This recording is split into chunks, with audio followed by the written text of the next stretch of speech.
vídeo, vamos continuar com a nossa série dos jogos de 10 minutos. Por enquanto, 123 vitórias, 100 empates, 100 derrotas e esplêndidos 1.391 de rating. Faltam talvez 2 jogos para chegar nos 1.400. Vou lançar mais um desafio aqui, mas antes disso, não esquece daquele like no vídeo, não esquece daquele joinha, se você estiver gostando, é claro, e considere também se inscrever no canal. Se você não for inscrito ainda, vamos lá.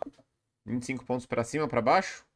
Nosso desafio de sempre aqui. E mais uma partida de pretas. Vamos jogar o D5, já ia fazer cavalo F6 sem querer. Pois é, eu vou tentar jogar o C6 aqui. Vamos ver.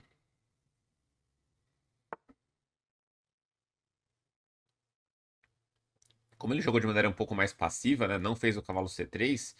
Aqui sim eu realmente posso fazer o bispo F5. Seria meio que o sistema London.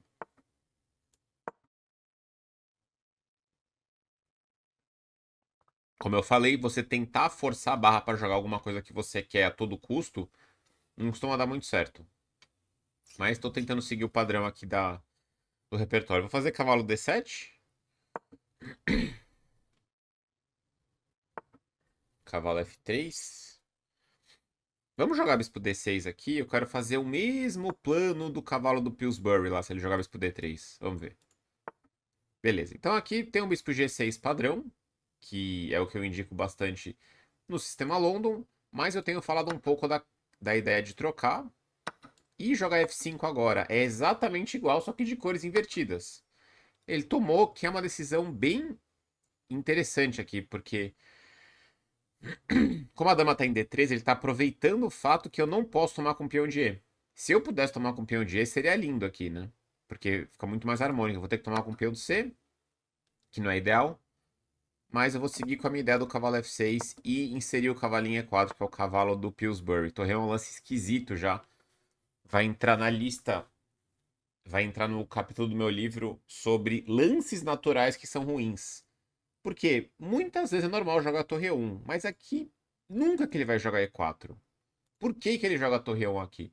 Né? São lances meio automáticos que você faz aqui, que não fazem sentido nesse caso, né? O torre E1. Seria melhor jogar um B3, B2, talvez, né? Cavalo G5, um lance afobado de novo, né? Ele quer atacar o peão. Vou jogar um dama E7. Vou expulsar o cavalo daqui a pouco com H6 aqui.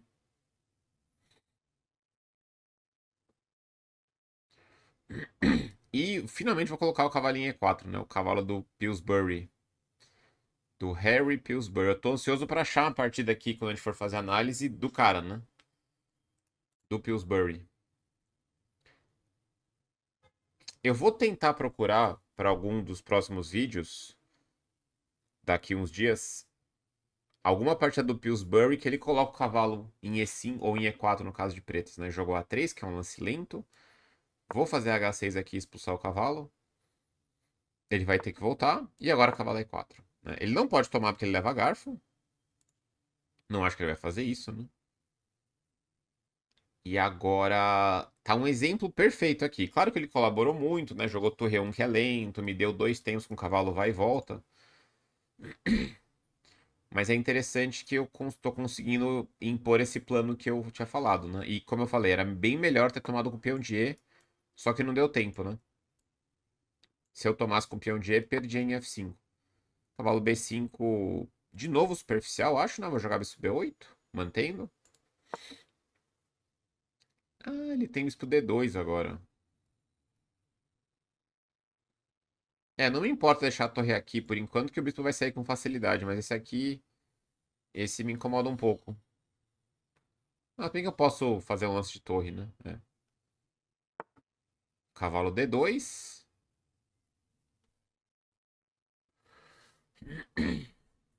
Aqui ele deu sorte, na verdade, né? Que se o peão tivesse em H2, eu teria um tema muito temático que acontece quando tem o cavalinho E4, que é o quê? Bispo captura H2 cheque, né? Se o peão tivesse em H2. Rei por H2, dama H4 cheque. Rei G1, dama por F2 cheque. Por quê? Eu aproveito que o cavalo tá forte aqui e a torre não defende o ponto de F2. Então eu teria sacrifício aqui. Bispo por H2, mas o peão não tá em H2 e minha dama não tá entrando aqui, né? Eu posso fazer esse também. Mas enfim, vou começar com A6. Expulsar o cavalo dele. Ele não pode tomar aqui de novo, porque eu tomo atacando a dama e depois pego o cavalo. Não quero que ele tome aqui, porque aí eu vou ganhar uma peça, né? Eu queria tentar impor aqui meu plano estratégico, né? Cavalo C3. E agora, como que eu vou mostrar esse ataque aqui, né? Então, ó, já tenho várias opções aqui. Eu posso voltar na tranquilidade bispo D6, porque o F3 enfraquece muito se ele quiser fazer. Né? Esse aqui seria o lance para conectar as torres. Dama D6 é bem mais direto, e aí acho que ele é obrigado a jogar F4. Que enfraquece, mas pelo menos ele... Ah, mas daí talvez G5, né? F4, talvez G5 mesmo. Na força bruta, né?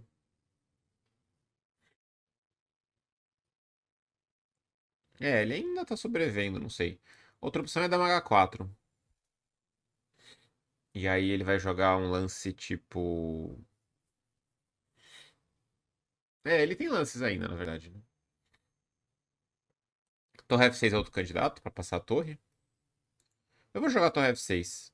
Que não tem eu não tenho um objetivo tão claro assim. E se F3, talvez dama D6 aqui. Então, assim, esse era o lance mais confortável bispo D6, porque eu conecto minhas torres, né? Aqui eu tô acreditando num ataque que eu acho que é bem forte. Mas, vamos ver. Né? Cavalo F1 acho que é um lance legal pra ele aqui. Daqui a pouco ele vai conseguir fazer o E4 dele. Aí o plano dele, todo o plano dele vai fazer sentido, na verdade, se ele jogar F3. Porque aí a torre faz sentido, né? Porque vai chegar o E4. Eu falei que não ia chegar nunca, né? Talvez chegue. Melhorou um pouco minha tosse, né? Que eu tô gravando no mesmo dia do vídeo de ontem, né? Tô gravando na sequência, né? Do vídeo que saiu ontem aqui no canal. Minha tosse melhorou um pouco já. B4 ele jogou?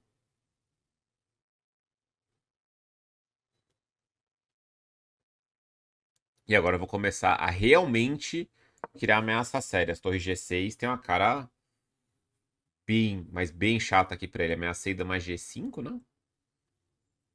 Ele já não tem muita defesa ali pro ponto de G2. Curioso que depois desse jogo irresponsável dele ainda, o F3, talvez ele tinha alguma chance, né? Cavalo A4. Cavalo A4 é um lance otimista. Ele quer pular aqui.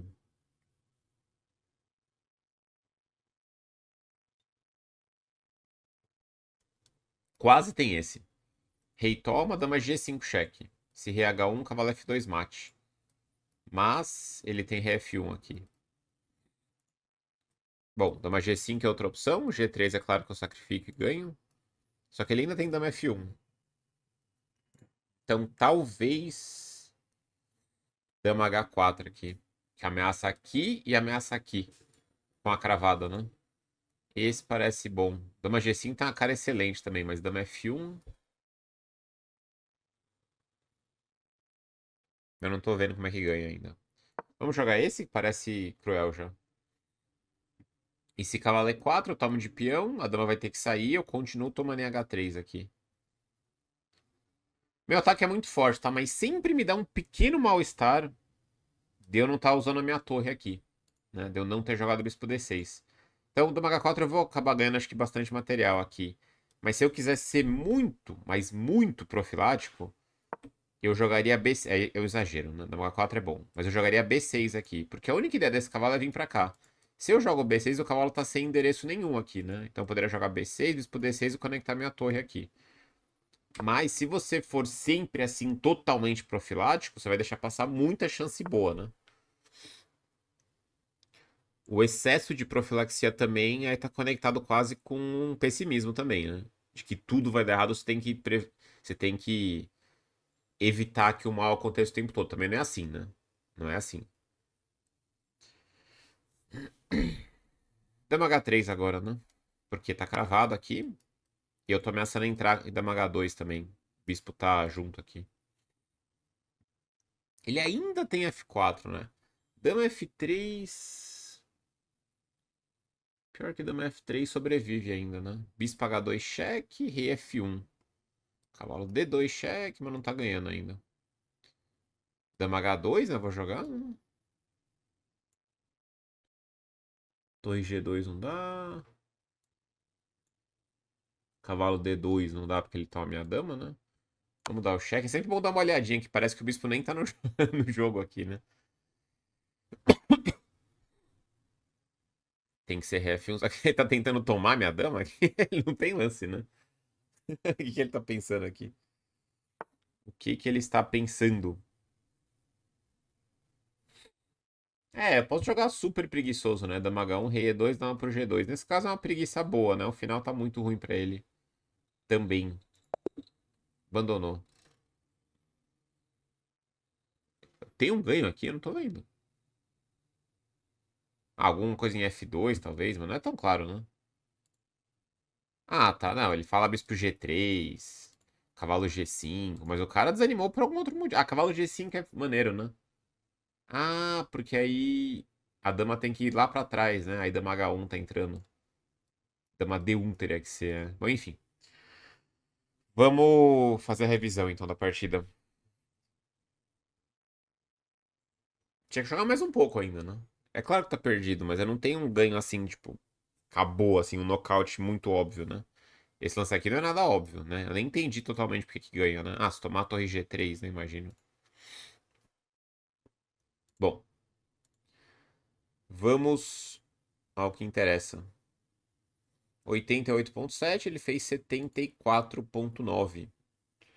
Vamos tentar achar uma referência aqui, mas acho difícil. Ou talvez não, né? Vamos ver. Então, D4, D5, C4, C6.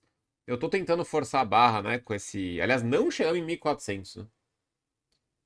1399. Se ele jogar, por exemplo, o cavalo C3, posso fazer cavalo F6, claro, cavalo F3. Eu até posso fazer bispo F5 se eu for muito teimoso, mas eu não recomendo. Porque ele pode trocar e dar uma B3 aqui. E B6 dá uns problemas, porque enfraquece aqui. E eu vou querer jogar E6 depois, vai ter um bispo entrando aqui mais tarde. Dama B6 já tá caindo o peão, porque tem um intermediário cavalo F6. Dama C8 pode perder esse peão também. Então aqui muitas vezes o lance recomendado é bispo C8 voltando. Né? E você pode argumentar que você forçou o branco a tomar em D5, você melhorou sua estrutura e perdeu dois tempos, né? É jogável isso aqui, mas é ruim essa linha. É ruim. Tem coisa que é ruim, mas é jogável. O preto não vai perder aqui, mas vai ficar pior. E bem pior. Isso aqui, então, é ruim. Não vou dizer que não é jogável. Não é jogável quando você não consegue nem jogar. Isso aqui você consegue jogar, mas é um sofrimento. É um sofrimento grande no momento, um estágio muito cedo da partida, né? Mas como ele jogou E3 aqui, e aí bispo F5. Inclusive, essa posição, eu acho que é a primeira parte dos campeonatos mundiais do Zukertort contra o Steinitz em 1800 e, sei lá, 86, 84, não sei. Eu acho que foi assim a partida. Podemos até achar essa partida aqui, que eu devo ter mostrado aqui no canal alguns anos atrás, que é uma partida muito legal e instrutiva. O Steinitz era incrível, né? Então, quando eu me impressiono com caras de 1800, é porque eu não conheço os caras, né? O Steinitz eu sei que é um cara incrível, muito à frente do tempo dele. E ele ganha essa partida de maneira incrível, que é a primeira partida da história dos campeonatos mundiais. Sabe esse aí que vocês viram ano passado, do Ding contra o Nep? Pois é, esse mundial existe desde 1880. E o primeiro jogo de um match de campeonato mundial foi essa variante. Acho que foi bem essa ordem aqui, o E3. Vamos ver se aparece aqui. Talvez vai dar uma travada aqui, porque é tanta partida que tem nessa posição, né? Tem 4.600 jogos aqui. Acho que ele vai dar um bug aqui, não. Tem as partidas do Bronze, tem do Marshall, do Ewe. Cadê? Ah, tá aqui, Steins. Legal, vamos mostrar essa partida. Que é uma partida clássica.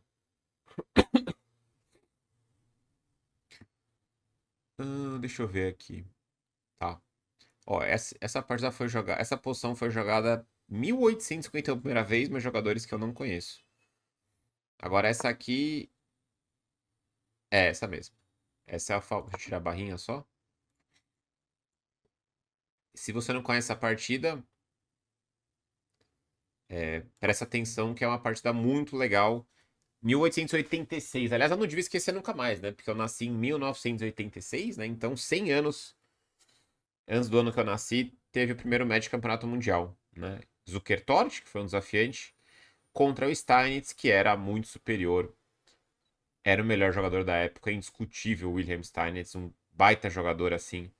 Trouxe muitas ideias novas, né? E começou a trazer um pouco mais de consistência daquele xadrez romântico que veio dos anos 1800, de sacrifícios espetaculares, de maluquice o tempo todo, de um xadrez muitas vezes extremamente agressivo e pouco consistente, né? O Steins tem muitos jogos de ataque, óbvio, né?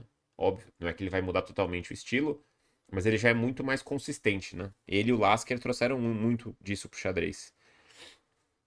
Então, assim, o Steinitz, ele já entende a malandragem aqui, porque contra cavalo C3, o Steinitz não ia jogar esse, tenho quase certeza, né? Ele já entendia algumas coisas que só ele entendia, que pouca gente entendia na época, né? Então, E3, ele faz o F5 aqui rápido. Cavalo C3, E6. Ah, foi igualzinho, né? Cavalo D7, tá certo. Ah, foi idêntica a partida, né? É que o cara jogou H3 aqui, eu joguei bispo D6, né? Tá, ele jogou A3 aqui, o Zukertort. E aqui ele joga bispo D6. Eu não lembrava que tinha sido tão parecido o começo. E aqui, se o Zukertort jogasse bispo D3, eu fico bem curioso. Infelizmente não dá pra perguntar pro, pro Steins mais hoje em dia. Eu fico bem curioso pra saber o que ele jogaria contra bispo D3. Se ele faria, né, o bispo toma, toma e F5 que eu fiz, ou não. Mas aqui o Zukertort faz um erro muito, muito típico que eu mostro no meu curso do sistema London. Porque isso aqui é um sistema London invertido, né? O Spin F4. Eu tenho um capítulo inteiro só sobre isso, que é quando as pretas fazem o C4 de pretas, né? No caso aqui é o C5 das brancas, fechando o centro, eliminando a pressão no centro aqui, que é um lance que tende a ser duvidoso. Mas assim, o Johannes Zukertort, que era um jogador notável na época, um dos melhores do mundo, ele não tinha como saber isso, né? Estamos em 1886. Olha o tanto de preocupação que tinha naquela época pro cara conseguir estudar xadrez direito, né? O tanto de doença, o tanto de guerra, o tanto de complicações que tinha no mundo e falta de informação total também, né? Então ele jogou C5, atacou o bispo, esse lance já é um pouco impreciso. Ele vai potencializar a ruptura com E5. Eu falo isso no curso do Sistema Lono, que você pode adquirir também. O link está na descrição desse e de todos os vídeos, né? Eu falo que as brancas tendem a jogar o E4. Aqui seria o E5 das pretas, né? Ele joga B4 e o Steinitz imediatamente joga o E5. Isso aqui mostra a compreensão do cara. Mostra a compreensão. Porque ele poderia fazer cavalo F6. Não tem nenhum problema. Né? Seria até mais natural, talvez. Mas ele entende que essa ruptura é muito boa. E ele faz. E é uma posição de caráter mais fechado. Não tem problema que ele não tá desenvolvendo ainda, não tá rocando. O branco também não tá desenvolvendo tão rápido, né? Bispo E2, agora sim, cavalo F6, bispo B2 e ele faz E4. Ataca o cavalo. Cavalo D2 e o próximo lance eu ia falar, é lance de campeão mundial, mas o cara é campeão mundial. O Steinitz é sim um dos campeões mundiais, o primeiro campeão mundial da história. E ele faz H5 aqui. Esse é muito fino, né, H5. Porque se ele jogar rock, tem um perigo sério do cara meter um G4 aqui e depois H4, que é temático nessas posições. Mas como que o cara vai saber isso 130 e tantos anos atrás, né? H5 é um lance muito fino. H3, né? O Zukertort, ele percebe que rocar tá perigoso, né? Porque esse peão restringe muito ao lado do rei das brancas. E agora ele começa a passar o cavalo. Cavalo F8, cavalo G6. O Zukertort vem no otimismo aqui do A4, cavalo G6, B5, cavalo H4. Né? Diferente das partidas que eu mostro aqui, essa aqui eu conheço já. E é uma partida muito legal mesmo, né? Ele vem. Esse refinamento posicional do Steinitz é muito legal de ver. Deve ser muito interessante, né? Assim, entender em várias áreas da vida, né? Como os estudos foram evoluindo, né? No xadrez é muito legal de ver. Tenho certeza que é muito legal em outras áreas também, né? Porque a gente percebe como algumas pessoas são muito à frente do tempo, né? Isso é sempre incrível. Cavalo H4, ele bota uma pressão ali, já tem uma questão séria para defender o peão. Jogou G3, e aí vem cheque do Steinitz lá e cavalo por E3 ele joga aqui. Peão toma e bispo G3. É um sacrifício quase posicional aqui. Porque as peças brancas estão mal colocadas. É claro que ele quer atacar o rei branco também. Mas não é um sacrifício assim pra dar mate de qualquer jeito, não. É muito bem pensado aqui, porque o branco tá com as peças limitadas. Então é um sacrifício posicional também, né? Jogou rei G2, voltou o bispo pra C7, dama G1 e agora ele maximiza aqui a iniciativa com torre H6. Rei F1, torre G6, dama F2 e dama D7. Ele vai conectando todas as peças, uma partida incrível essa. Ele já chegou avisando e falou, ó, vai ser difícil pra você, meu amigo, nesse campeonato mundial, né? Porque olha só, já ativou a torre aqui, ameaçou bispo H3 agora. Tem um bispo G3. Eu nem lembro o que demorou tanta partida. Eu falei que eu conheço, mas óbvio que eu não lembro como é que foi a partida, né? Eu lembrava bem desse começo aqui. Mas eu acho que foi bem tranquila. Tomou, tomou, torre G1. Já vamos passar mais rápido aqui, que o principal era esse tema. De jogar o E5, de jogar o E4, o H5, passar o cavalo não rocar, né? O branco também não rocou, mérito pro Zukertort, mas ele percebeu que a posição tava ficando ruim, né? Cavalo G4 ele jogou, tomou, tomou. É um domínio completo posicional aqui, né? Deixa eu só lembrar, tem um momento... Não, tá, jogou dama E7, cavalo F4, regal, tranquilidade do Steinitz, né? Óbvio que ele não quer tomar aqui, esse bispo vale muito, né? Ele quer preparar o G5 na hora certa. Bispo C3, G5 e torre F6. Ah, tem o torre F3 aqui. É incrível isso. Que duro esse lance, né? Cavalo F3 toma um domínio completo aqui, né? Completo aqui das pretas. É garfo, né? Vai cair o cavalinho E2. Cavalo F3, torre B8. Esses lances eu adoro aqui, né? Por quê? É a última peça entrando em jogo, né? Só falta a torre de A8.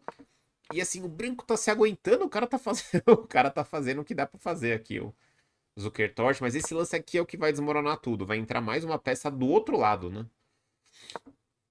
Rei D2, F5, A5, F4 e agora vai, né?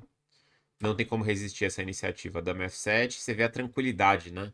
Dá pra sentir a tranquilidade do Steins nos lances dele, né? Ele vai, torre B8, vai para um lado, pelo outro, sem afobação. Torre 1 aí tomou finalmente, e agora a torre F2, acho que agora já tá caindo a casa, né? Ele entrega a dama porque tá tendo um dama F3 invadindo aqui, né? Se dama G1, por exemplo.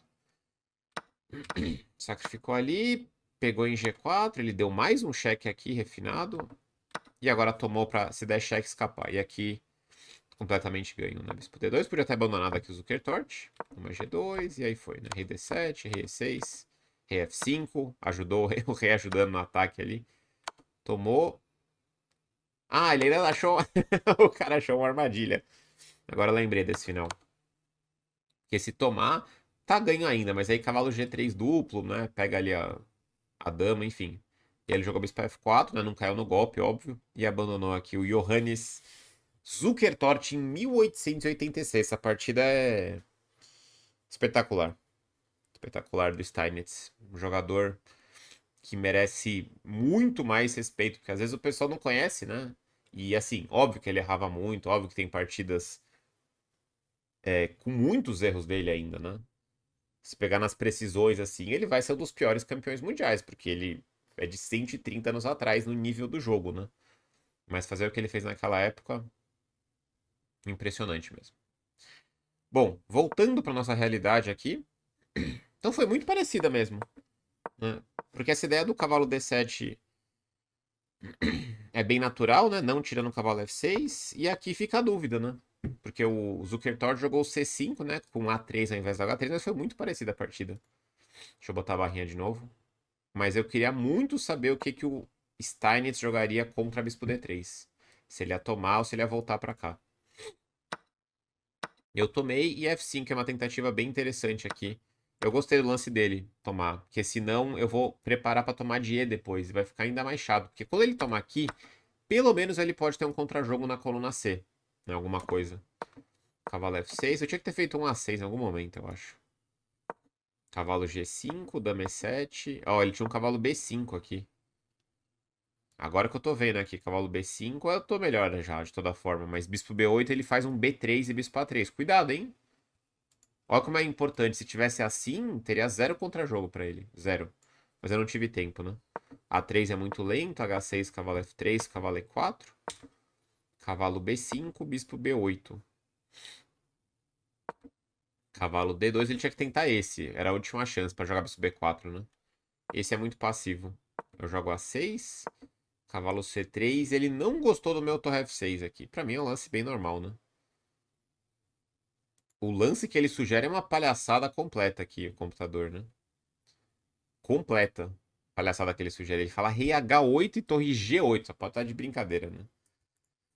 Só pode estar da mais pura palhaçada aqui, né? Rei H8 e torre G8.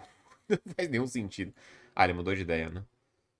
Ele gosta de bispo C7 aqui. Sei lá pra quê. Bispo D6 eu até entendo. Ah, bispo D6 agora. Eu falei isso, acho que foi na série do Blitz, do Top 100, que o computador gosta muito desse tipo de lance, de jogar nas duas alas, né? Porque a gente tem essa... A gente tem o foco numa ala, então assim, eu quero tentar dar mate, né?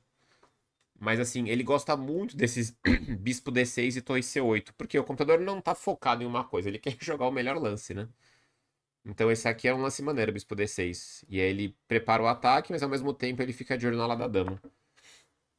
Torre F6 tá excelente, ele realmente tinha que ter jogado F3 aqui. B4 aí, torre G6, agora deve estar caindo a casa, né? Ele perdeu. A cavalo A4 é muito, mas muito otimista, né? Dama H4 e é otimista, muitas vezes não é bom, né? Dama E2, agora cai em H3 e não é duvidoso também. Mas tinha que ser F4 a melhor chance aqui pra ele. Pelo menos fecha o meu bispo, né? É um lance estrategicamente muito feio, mas já não importa mais a estratégia, ele só tem que sobreviver, né? Dama F3 ele abandonou aqui, Dama H2 ele abandonou no meu lance. Abandonou sem esperar a resposta, né? Enfim, Bispo G3 eu não ia achar provavelmente aqui. Eu ia fazer um lance, mas assim, muito, mas muito tranquilo, né? Cavalo G5 era fino. Porque Dama D1 eu posso tomar o peão. Eu ia jogar esse na preguiça máxima aqui, Dama G2. Que tá ganho, com certeza ele vai criticar. É, ele vai criticar o cheque, na verdade, né? Vai criticar o cheque, mas tá bem ganho esse final, né? Toma, toma. Tenho dois peões limpos a mais, eu preciso de dois tempos para conectar tudo aqui e a posição é insustentável. Só a questão é que vai demorar um pouco mais para ganhar, né? Beleza. Então, 22 lances aqui e 1.399. Hoje uma partida incrível aí, né? Primeira partida dos campeonatos mundiais. Todo mundo deveria conhecer. Zukertort contra Steinitz. E é incrível que a primeira partida o cara já começou jogando que nem um computador, né? Eu conheço muito pouco desse match. Eu cheguei a ver muito tempo atrás, conheço muito pouco, mas essa partida eu sempre lembro, porque várias vezes que eu queria começar a estudar xadrez a sério, eu falo, não, agora eu vou ver todos os matches do Campeonato Mundial. Eu vou começar pelo primeiro. Aí começa o primeiro match, vê a primeira partida. A segunda eu vou lembrar, certeza se eu ver, mas já não sei como é que é. Então eu comecei a ver esse match várias vezes, mas era um plano que não dava certo, porque talvez poderia ter dado certo em algum momento, não sei. Mas são muitas partidas pra ver, né? E, enfim. Grande ex-campeão mundial, primeiro campeão mundial da história, Wilhelm Steinitz. E é isso aí, 1399. Se você gostou aqui desse vídeo, da análise da história do Steinitz também, não esquece de deixar aquele joinha se você não deixou lá no começo. A gente se vê na próxima. Valeu!